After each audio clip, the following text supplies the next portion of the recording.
Hello guys, ఈ వీడియోలో ఒక మంచి స్నాక్ రెసిపీ అనేది మీతో షేర్ చేయబోతున్నానండి. ఇది మీకు అర్థమయ్యి ఉంటుంది, చూస్తుంటే బిస్కెట్స్ లాగా ఉన్నాయి కదా అని చెప్పేసి. ఎస్, అవునండి. ఇవి మనం రవ్వతో ఈ బిస్కెట్స్ని తయారు చేసుకోవచ్చు. చాలా సింపుల్ ఉంటుంది ప్రాసెస్ అనేది. చాలా ఈజీగా అయితే చేసుకోవచ్చు. ఒక 10 days వరకు మనం స్టోర్ చేసుకొని తిని ఎంజాయ్ చేయొచ్చండి. చాలా బాగుంటాయి. పిల్లల నుంచి పెద్దవాళ్ళు ఎవరైనా ఈ బిస్కెట్స్ను తిని ఎంజాయ్ చేయొచ్చండి. చాలా సింపుల్గా కూడా చేసుకోవచ్చు. అండ్ చాలా తక్కువగా ఇంగ్రీడియంట్స్ కూడా పడతాయండి. ఎక్కువగా ఇంగ్రీడియంట్స్ వేసుకోవాల్సిన అవసరం కూడా లేదండి. చాలా సింపుల్గా చేసుకోవచ్చు. ఎలా చేసుకోలేదో చూపిస్తాను. వీడియోని ఎక్కడ స్కిప్ చేయకుండా చూడండి గైస్. కొత్తగా మన వీడియో చూసే వాళ్ళు ఎవరైనా ఉంటే మన ఛానల్ని తప్పకుండా సబ్స్క్రైబ్ చేసుకొని సపోర్ట్ చేయండి. ఈ వీడియోకి తప్పకుండా లైక్ చేయడం మాత్రం మిస్ అవ్వకండి. ప్రాసెస్ అయితే స్టార్ట్ చేద్దామండి. ముందుగా ఇక్కడ నేను వచ్చేసి కొన్ని డ్రై ఫ్రూట్స్ అయితే తీసుకున్నానండి. ఇక్కడ నేను జీడిపప్పు, బాదం పప్పులు అండ్ కొంచెం కొబ్బరి, ఒక 4-5 ఇలాచి, ఇంకొంచెం వచ్చేసి ఒక స్పూన్ వరకు సోంపు నేను తీసుకున్నాను. బాదం, జీడిపప్పు వచ్చేసి ఒక 10 తీసుకోండి. కొన్ని కొబ్బరి ముక్కలు అయితే కొన్ని తీసుకోండి. ఇవి మొత్తం మిక్సీ జార్లోకి వేసేసుకొని కొంచెం కోర్స్గా ఈ విధంగా గ్రైండ్ చేసేసుకుంటే సరిపోతుంది. మెత్తగా గ్రైండ్ చేయాల్సిన అవసరం అయితే లేదండి. ఇప్పుడు వేరొక బౌల్ అయితే తీసుకోవాలి. ఈ బౌల్లోకి 2 కప్పుల వరకు గోధుమ పిండిని వేసుకోండి. 1 కప్పు వరకు బొంబాయి రవ్వను కూడా వేసుకోండి. అండ్ మనం 1 కప్పు వరకు చక్కెరను వేసుకోవచ్చండి. మీరు బెల్లం కావాలన్నా బెల్లమైనా యూజ్ చేసుకోవచ్చు. అండ్ నెక్స్ట్ ఇక్కడ కొంచెం వచ్చేసి సాల్ట్ని యాడ్ చేసుకోండి. వేసుకున్న తర్వాత ఇది మొత్తం బాగా మిక్స్ చేసేసుకున్న తర్వాత మనం ముందుగా గ్రైండ్ చేసి పెట్టుకున్నాం కదా డ్రై ఫ్రూట్స్ అనేవి, ఆ పౌడర్ను కూడా వేసేసుకోవాలి. దీంట్లోకి వేసేసుకొని బాగా మొత్తం కలిసిపోయేలా మొత్తం కలిపేసుకోండి. ఈ విధంగా ఈ పిండి మొత్తం కలుపుకున్న తర్వాత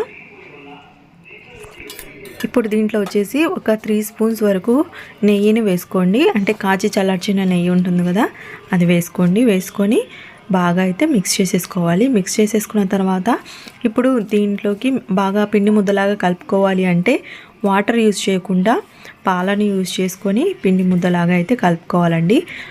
ఓవర్గా ఎక్కువగా వేసుకోకండి. పాలు అనేది ఒక్కసారిగా కొంచెం నేను వచ్చేసి ఒక చిన్న గ్లాస్తో తీసుకున్నానండి.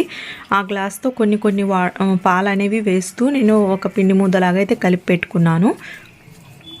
ఒకేసారిగా మనం ఎక్కువ వేసుకున్నాం అనుకోండి, దీంట్లో చక్కెర వేసి ఉన్నాం కాబట్టి మనం కొంచెం జారుగా అయితే తయారవుతుంది. అలా కాకుండా మనం కొంచెం గట్టిగా ఉండేటట్టుగానే ఈ పిండిని అయితే కలుపుకోవాలి. మరి పల్చాగా అయితే మనకు బిస్కెట్స్ అనేవి సరిగ్గా రావండి.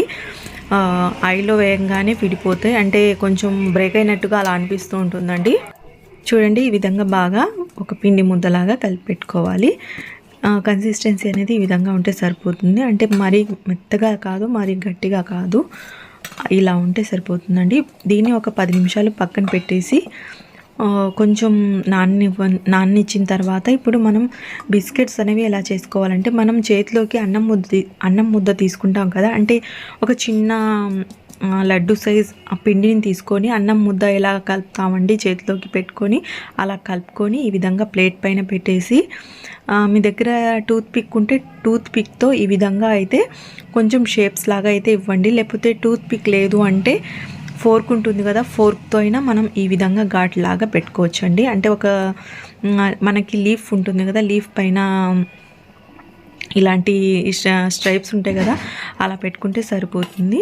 చూడండి, ఈ విధంగానే మనం పిండి ముద్దను ఎంత సైజ్ చేసుకోవాలో అంత సైజ్, మీడియం సైజ్ అంత పిండిని తీసుకొని చేతిలోకి వేసుకొని, అంటే అన్నం ముద్ద కలుపుతాం కదా, అలాగ కలుపుకున్న తర్వాత ఈ విధంగా ప్లేట్ పైన పెట్టేసి మనం ఈ విధంగా షేప్స్ అనేది ఇవ్వాలండి.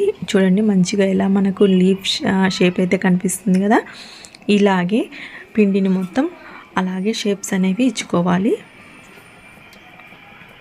మరీ ఎక్కువగా పిండిని తీసుకోకండి, లోపల కొంచెం పచ్చిగా ఉంటుంది. చిన్న నిమ్మకాయ సైజ్ అంత పిండిని తీసుకుంటే సరిపోతుంది.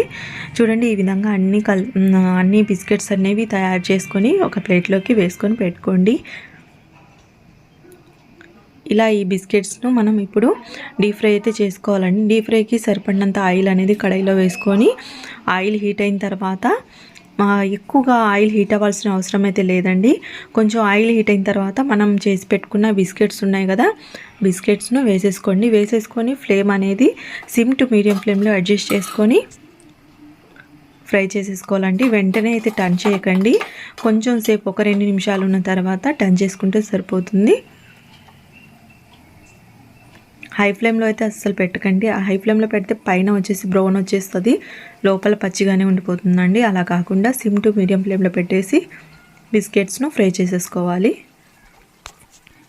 ఈ విధంగా ఈ బిస్కెట్స్ను అటు ఇటుగా టర్న్ చేసుకుంటూ గోల్డెన్ కలర్ వచ్చేంత వరకు అయితే ఫ్రై చేసేసుకోవాలండి. చాలా సింపుల్గా చేసుకోవచ్చు, చాలా బాగుంటాయండి టేస్ట్ అనేది. మనం డ్రై ఫ్రూట్స్ కూడా వేసుకున్నాం కాబట్టి చాలా హెల్తీగా ఉంటాయి, పిల్లలకి చాలా బాగా నచ్చుతాయి.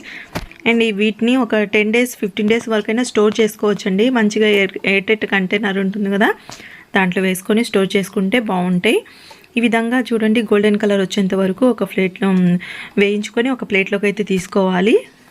అలాగే రిమైనింగ్ బిస్కెట్స్ను కూడా వేసేసుకొని ఫ్రై చేసేసుకోండి. చెప్పాను కదా, హై ఫ్లేమ్లో అయితే అస్సలు పెట్టి ఫ్రై చేసుకోకండి. పైన వచ్చేసి గోల్డెన్ కలర్ వచ్చేస్తుంది, లోపల వచ్చేసి పచ్చిగా అయితే ఉంటాయండి.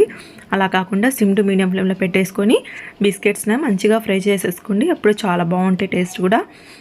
చూడండి మంచిగా ఎలా ఉన్నాయో, చూస్తుంటే చాలా బాగున్నాయి కదా, చాలా డిఫరెంట్గా అయితే ఉన్నాయండి.